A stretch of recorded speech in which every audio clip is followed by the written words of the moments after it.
We joined the EU in the 1970s at a time when economic performance was really rather poor.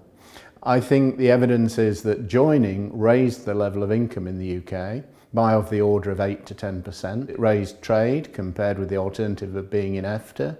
Raising trade in turn was positive for productivity.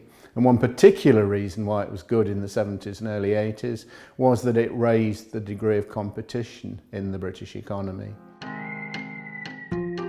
There are lots of different ways of doing Brexit. One can presumably have some sort of arrangement which is rather similar to the one that Norway has, which would entail being in the single market and having free movement of people. To the other extreme of simply being a WTO member, of having relatively large tariffs between ourselves and the EU, and also probably substantially increasing trade costs. In between, there were a variety of flavours of trade agreements that we might try and make with other countries around the world.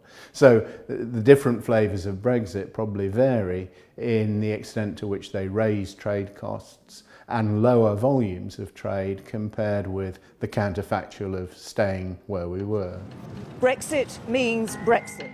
If Brexit means Brexit, we have to accept that the UK is going to take, at least in the short term, a hit to its national income and probably to its productivity.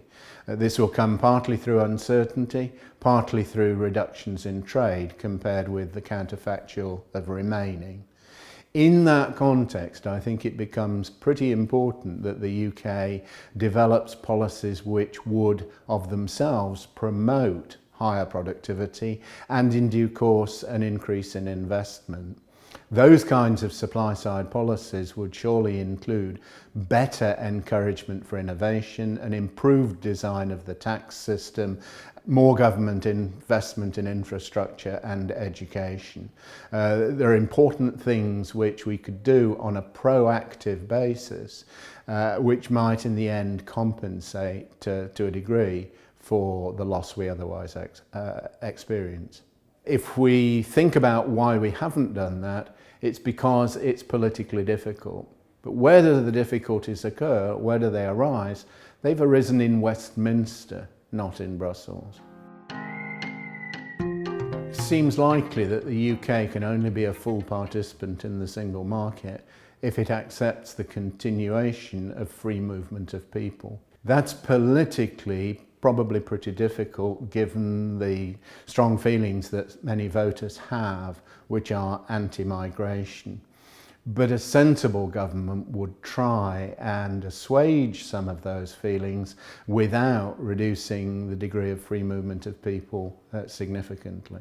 If we take it that single market membership is good for the UK economy and that free movement of people probably also is positive for macroeconomic performance, then it's important to try and deal with the problems that that has created for subsets of the British population. It's important that we put in place policies which mitigate adverse effects of migration where they occur.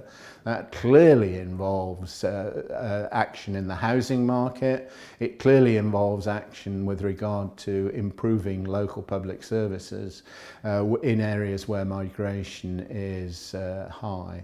The things which could make migration seem less of an issue, we could certainly have done outside or inside the EU.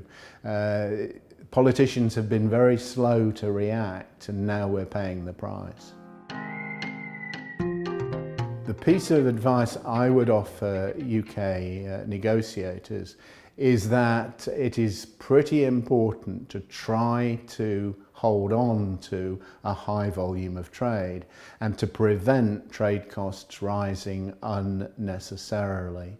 I think that entails being pretty close to a single market participant if we can achieve that.